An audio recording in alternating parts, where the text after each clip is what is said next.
বাংলার সবথেকে বড় ব্লকবাস্টার ঘোষণা করলো দেবদা খাদানকে। ইয়েস বন্ধুরা, বাংলার সবথেকে বড় ব্লকবাস্টার আজকে হাউসফুলের বন্যা, রীতিমতো হাউসফুলের বন্যা আজকে কলকাতার বুকেই।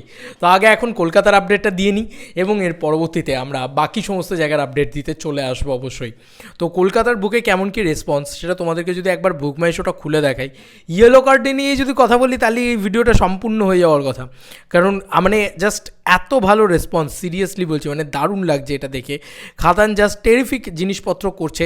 জাস্ট এটা খুললাম, ঠিক আছে, খুললাম, এরকম ইয়েলো কার্ডের ঝড়, খুললাম আর ইয়েলো কার্ডের ঝড়। বাবারে বাবা, অতীন্দ্র সিনেমা ব্যারাকপুরে মানে 1 2 3 4 5 6 6টা শো দিয়েছে, রাত্রির 11টার সময় শো দিয়েছে নাকি খাদানকে।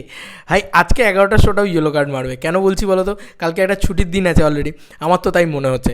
আচ্ছা, এখানে ইয়েলো কার্ডই মারছে, কিন্তু অলরেডি 10:30 যে শোটা আছে সেটার রেসপন্সও ভালো, এবং ইয়েলো কার্ড মারছে 1:30, 3টে এবং 6টা। এখানেই 3টে আমরা পেয়ে গেলাম। বিনোদিনী থিয়েটার, এখন আর স্টার থিয়েটার বলা যাবে না, বিনোদিনী থিয়েটার। যত এগোচ্ছি তত ইয়েলো কার্ড বাড়ছে। তো বিনোদিনী থিয়েটারে অলরেডি 3:05 শোটাতে ইয়েলো কার্ড করে দিয়েছে। কালকেই আমরা বলছিলাম ইয়েলো কার্ড মানে কি, সোল্ড আউট ভাই, আর 1-2টো টিকিট পড়ে আছে। আচ্ছা, তারপরে চলে আসি লেক মলে। বন্ধুরা, লেক মলের রেসপন্স 2:35 ব্যাপক, 5:30 আরও ভালো, ঠিক আছে, 7:05 ব্যাপক। তো এই 3টে শোই ব্যাপক রেসপন্স পেতে চলেছে, এইটুকু বোঝা যাচ্ছে। এখানেও রাত্রির 11:05 শো দিয়েছে। আচ্ছা, আইনক্স টার্মিনাল মধ্যমগ্রাম 1:10 শোটাতে রেসপন্স দেখো। আমি বলছি আর 1 ঘন্টা বাদে এটাও দেখবে, এটাও ইয়েলো কার্ড করছে।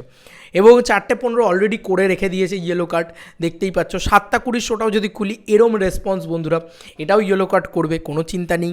আচ্ছা, এসবিএফ নরেন্দ্রপুরের যে কটা শো চলছে, মিলিনিও আমার কথা, সব ইয়েলো কার্ড দেখবে, সব ইয়েলো কার্ড দেখবে। তো এখানে 9টার শোতে কী রেসপন্স রাত্রির, বাপরে বাপ। 12:35 শোটা তো ব্যাপক রেসপন্স। আচ্ছা, নবীনাতে 5টার শো ইয়েলো কার্ড দেখবে, কি অবস্থা দেখো, অলরেডি এরম অবস্থা এখনই।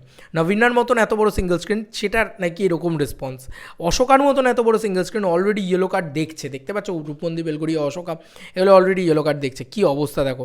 আমি সব দেখাচ্ছি, কোনো দিন এভাবে দেখানো হয় না, সবসময় নোট ডাউন করে পাশে পাশে বলি, এখানে দেখাচ্ছি খুলে খুলে বুকমাই শোটা। এরপরে আর কারোর কিছু বলার থাকতে পারে? রূপমন্দির, বেলগড়িয়াতে আর 2টো টিকিট পড়ে আছে ভাই, এটা সোল্ড আউট, এটা হাউসফুল। বন্ধুরা, সাউথ সিটির মতন এত বড় সিঙ্গেল স্ক্রিন, সেইখানে মানে সরি এত বড় মাল্টিপ্লেক্স, সেখানে 4:50 শোয়ের রেসপন্সটা দেখো। জাস্ট অডিটোরিয়ামটা ভাই মিনিমাম 400 সিটের, ভাই 400 সিটের অডিটোরিয়াম এরম ফুল করেছে, এটা তো কনফার্ম ইয়েলো কার্ড মারবে। 1:45 নাকি এরম রেসপন্স বন্ধুরা, এটাও ইয়েলো কার্ড মারবে, কোনো চিন্তা নেই। এবং তার সঙ্গে সঙ্গে 7:55 যদি খুলি, তাতে এরম রেসপন্স নাকি এটাও ইয়েলো কার্ড মারবে ভাই।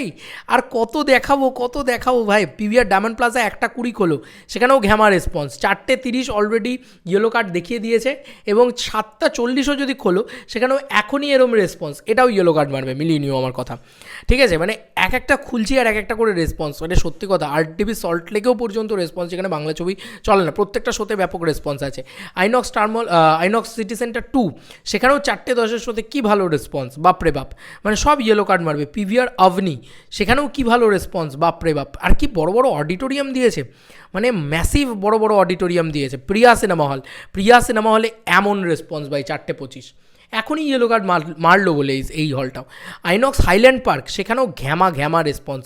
4টে শোটাতে তো ঘ্যামা রেসপন্স, একটা শোতেও ভালো আছে। 7:40 এরম রেসপন্স বন্ধুরা, দেখতে পাচ্ছ, মানে অলরেডি সব সোল্ড আউট করে দিচ্ছে জাস্ট। আর এসবিএফ হাওড়াতেও ভালো রেসপন্স আছে আজকে 3:30 শোটাতে। এছাড়াও আরও প্রচুর আছে, মানে ভালো রেসপন্স কাউন্টডাউন করতে গেলে তো প্রচুর আছে। আর আমি সেগুলো বললাম না। ইয়েলো কার্ডই এখন দেখছে কলকাতার বুকে শুধু, আমি সেটা তোমাদেরকে একটুখানি বলে দিই। 1টা, 2টো, 3টে, 4টে, 5টা, 6টা, 7টা, 8টা, 9টা ইয়েলো কার্ড শুধু কলকাতার বুকে এখনই দেখছে। এটা 9টা থেকে 19টা হতে বেশিক্ষণ সময় লাগবে না, কি 20টা হতে বেশিক্ষণ সময় লাগবে না। আজকে আবারও 100+ হাউসফুলস মারতে চলেছে। ইয়েস, 100+ হাউসফুলস আজকে আবার মারতে চলেছে। তাহলে কালকে কী হবে ভাবো। এখনও অবধি মানে 31 লোকে, মানে ওই বলে না যে হ্যাপি নিউ ইয়ারের ওই উইন্ডোটাতে সবাই একটু মজা করে নিতে চায়। 1 জানুয়ারি মানে কী বলবো, 31 লাস্ট ডেট, যে কারণে পার্টি করবে, অনেকে মস্তি করবে আজকে। কিন্তু কালকের ডেটে কী হবে বাবু, কালকে পুরো দিনটা ছুটি আছে। ম্যাসিভ কালেকশন আসতে চলেছে কালকেও। ভাই এটা কোথায় নিয়ে গিয়ে দাঁড় করাবে শুধু 2 তারিখের দিনে কালেকশনটাকে, আমরা সত্যি বলছি ভাবনা চিন্তা করতে পারছি না, কল্পনাও করতে পারছি না।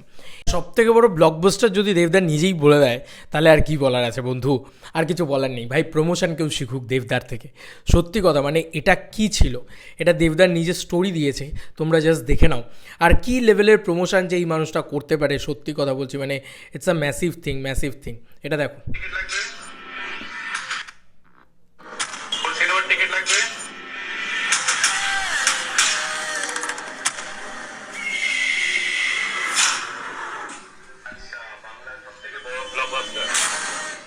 যে আচ্ছা বাংলা সবথেকে বড় ব্লকবাস্টার, আলাদা লেভেলের। মানে হল মালিক বা হলের যে যারা টিকিট কাউন্টার রয়েছে তারাও পর্যন্ত বলে দিচ্ছে আচ্ছা বাংলা সবথেকে বড় ব্লকবাস্টার, হ্যাঁ একটাই ছবি আছে তাহলে সেটাই টিকিট। এবং এটা দেবদা নিজের স্টোরি দিয়ে পোস্ট করেছে, দেব এন্টারটেনমেন্ট ভেঞ্চার্স থেকে পোস্ট করেছে। তো কোথাও গিয়ে বোঝা যাচ্ছে যে মানে কী যে একটা মারাত্মক কিছু হয়ে গেল। এটা সত্যি বলছি, এটা ইতিহাসে লেখা থাকবে। দেবদার নিজের রেকর্ড নিজে ভাঙে, কারণ তার রেকর্ড ভাঙার মতন ক্ষমতা আর কারোর নেই, দেখতে পাচ্ছি না। তৈরি করতে হবে সেই জায়গাটা যে দেবদার রেকর্ড কেউ যেন ভাঙতে পারে, তবে গিয়ে ইন্ডাস্ট্রি গ্রো হবে। নাহলে একা দেবদা গ্রো করবে, একা কাঁধে দেবদা টেনে নিয়ে যাবে ইন্ডাস্ট্রি। কালকেও এটা নিয়ে কথা বলছিলাম যে একটা সুপারস্টার ওরিয়েন্টেড ইন্ডাস্ট্রি হয়ে যাচ্ছে, একটা স্টার ওরিয়েন্টেড, যেটা কানাডা ইন্ডাস্ট্রিও হয়েছে, যে একটা ইয়াস কী করবে সেইটা নিয়ে বসে আছে হাঁ করে থাকে, বাকিদের কারুর সেই জায়গাটায় যাওয়ার দম হচ্ছে না। বক্স অফিসের নিরিখে বলছে আবার বারবার। চলো বন্ধুরা, নতুন কোনো ভিডিওতে দেখা হবে ভাই।